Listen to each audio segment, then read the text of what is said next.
Good day to everyone. First of all, we want to thank the INREM UPLB for allowing us to present our paper in this. This paper is entitled H.A.S.S Finance, a framework for development of integrated and sustainable financing system for protected areas and other forest management units. H.A.S.S Finance stands for Holistic Approach for Sustainable System of Finance, and in this presentation, we will be exploring the use of this framework towards better conservation and management of our natural resources. So, to begin with, I know that most of us would agree that effective management of our natural resources, be it a small watershed or a river basin or any protected areas, need sustainable financing as an integral part of its sustainable management. Thus, a number of studies have been conducted to aid in the financing aspect of these natural resources. Common examples are feasibility studies for the imposition of water user fees, carbon credits, and a wide range of payment for ecosystem services schemes, and most of which are geared towards increasing management funds. However, financial sustainability does not merely means having a lot of money or fund at our disposal. Financial sustainability refers to the ability to secure sufficient, stable, and long-term financial resources and to allocate them in a timely manner and in appropriate form with respect to conservation and management objectives. So this definition was used by Emerton, Bishop, and Thomas to pertain specifically for PA or protected area financial sustainability, but could also be applied for other forest management units. So in this context or in this definition, financial sustainability covers both sufficiency of funding and efficient fund utilization and administration. So H.A.S.S Finance Framework aims to address the problem of financing in a holistic way by addressing the issues of fund sufficiency and efficient fund administration together. So it is primarily intended for site-level protected areas, but potentially useful and can also be applied for other forest management units like watershed. So these references shown in this slide are the main references used in the development of the H.A.S.S Finance Framework. So in this presentation, we will focus our discussion on the structure of the framework and how it works. Secondly, we will be showing the summary of the result of the case study of using this framework in Mount Arayat National Park, a protected area in the province of Pampanga in the Philippines. So, H.A.S.S Finance Framework is divided into three phases. Phase 1 involves the assessment of the financial status and administration. It is further divided into two parts, the assessment of the overall financial status, and the second part covers a wide aspect of protected area financing, including financial administration and fund generation. So a more detailed explanation will be discussed in the succeeding slides. So phase 2 covers the feasibility analysis of the financing mechanism options. It is composed of three parts. The first is the pre-selection process. The next or the other part is the evaluation process, and the last part is the feasibility analysis stage. So this phase is concerned with the identification of alternative revenue generating mechanisms that a particular site level PA can actually adapt and operate. And we use various decision tools such as multi-criteria analysis and financial benefit cost analysis. So the last phase is the formulation of the fiscal and administrative recommendations based on the result of the two previous phases. So for fund administration and financial and business planning aspect, key recommendations shall be sourced out from the SWOT analysis of phase 1. While for fund generation and mobilization, most of the recommendations shall be based on the result of the phase 2. So now let us go to some details on how to use this H.A.S.S Finance Framework. So for the first phase, basically we adopted the financial sustainability scorecard developed by Vovernick as shown in the previous slide. However, we revised his scorecard to better fit in the context of the site-level PAs in the Philippines. But we still followed the main parts of the scorecard. The part one, as discussed earlier, involves the assessment of the overall financial status, which aims to see whether a protected area have sufficient fund or otherwise have financial gap. The second part is about the assessment of the qualitative elements of the financing system. So it is furthermore compartmentalized into three components, and these are the three components. So under these components are set of elements which PA managers should assess through scoring based on the available data and the knowledge of the PA managers.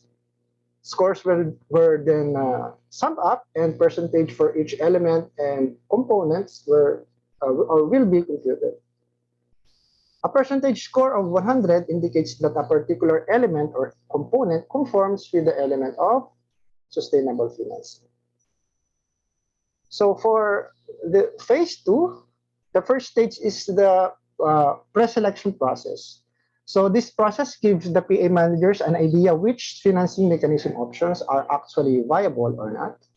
So in the process, it allows elimination of non-viable financing options and thereby reducing the time and cost of pursuing those options. So the first activity under this pre-selection process is for the PA managers to list all the possible financing options they have in mind. So in this framework, we will be using a client approach wherein the PA managers are tasked to think first of the potential user or donors who will be treated as client and customers, from whom the funds will be sourced out or who could be partners for that identified mechanisms. So it could be local or international donors. So it could be individual or organization, or from private or public entities. So as you can see on this slide, there's a lot of financing options available for protected areas. So it can vary from self-generated mechanisms or external fund sources. So after a long list of potential financing mechanism is provided, it will be then subjected to a simple viability analysis. So in this analysis will trim down the long list of options into a shorter list of more feasible mechanisms based on two main criteria, and these were the level of complexity of implementation and relative impact. So in this framework, we develop a criteria matrix for evaluation of level of complexity. And meanwhile, for the relative financial impact, we also develop a subjective scoring system. So in the end of this pre-selection process, each financial mechanism options shall be graded with high or low complexity or high or low impact. And based on these grades, recommended actions will be provided either to proceed quickly, proceed strategically, proceed as appropriate, or otherwise be rejected. So the other part of the phase two is the evaluation process. However, this is optional.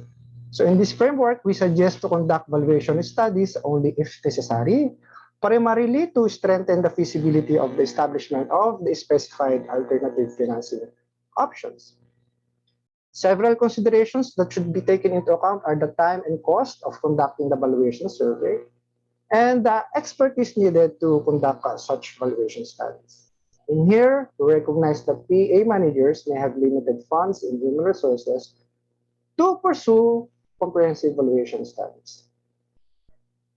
So the final process would be the feasibility analysis. So in here, we develop a multi-criteria decision analysis matrix. And in this matrix is composed of two main criteria, namely the operational and economic and financial feasibility criteria. The sub-criteria under operational feasibility were adopted from the previous pre-selection process. Meanwhile, the economic and financial feasibility indicators include investment and operational cost, benefit cost ratio, net present value, and expected cost reduced by peers, by the PA managers in implementing that particular option. So in the end, the financing options with a total weighted score closer to 100 are highly feasible. And then we applied the H.A.S.S finance framework in the context of Monterey National Park, 3,715 hectare terrestrial protected area in the province of Pampanga, and one of the key tourist spots in the region. The result showed that Monterey has actually a financial gap of around 2.6 million per year. In terms of fund administration, the park's financing system has found to be fair but below satisfactory.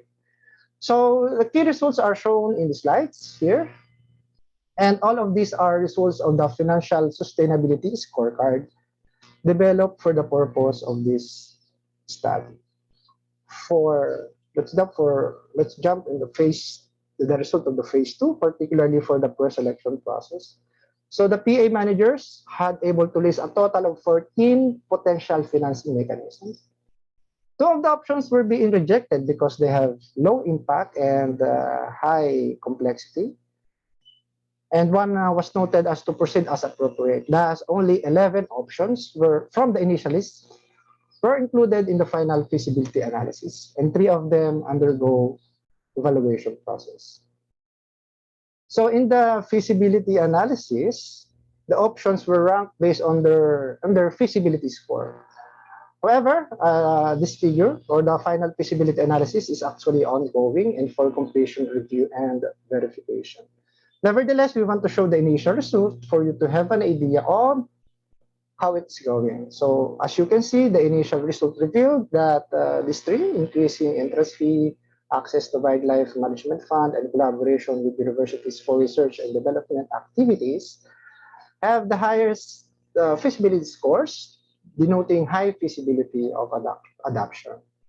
However, please take note that even though a particular option may have high score, certain condition may not be met in the actual situation, making it not feasible at all. So aside from this course, it is also important to look deeper on each options and see the limitation of its options. And from it, the managers can actually formulate strategic plans to make each particular option more implementable. So some key recommendations were given. Separately for fund administration, financial and business planning, and for fund generation and mobilization.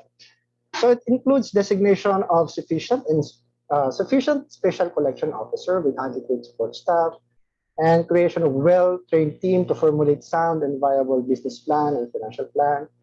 And for fund generation and mobilization, options with the highest feasibility scores were recommended for adoption. Yet, again, the PA manager should pursue them with caution. Considering other legal and operational requirements, these options may need.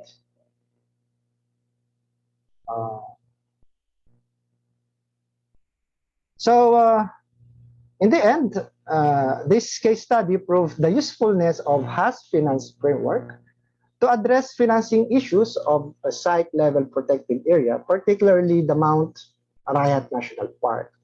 And we believe that it is also applicable for other management or other forest management units like watershed. However, we also recognize that adjustment should be made to better fit the framework in the context of other forest management units. Maybe in the future, we could have H.A.S.S finance framework for protected areas and for watershed separately. And if somebody would try to explore this framework in watershed soon, it would be very interesting for us. So to end this presentation, we conclude that H.A.S.S finance framework is a potentially effective tool for holistic diagnosis of the financing issues of site-level protected areas, and a sensible framework for the development of strategies toward sustainable financing of site-level protected areas and other forest management units. And that's it for H.A.S.S Finance. Thank you very much, and hope you enjoyed listening.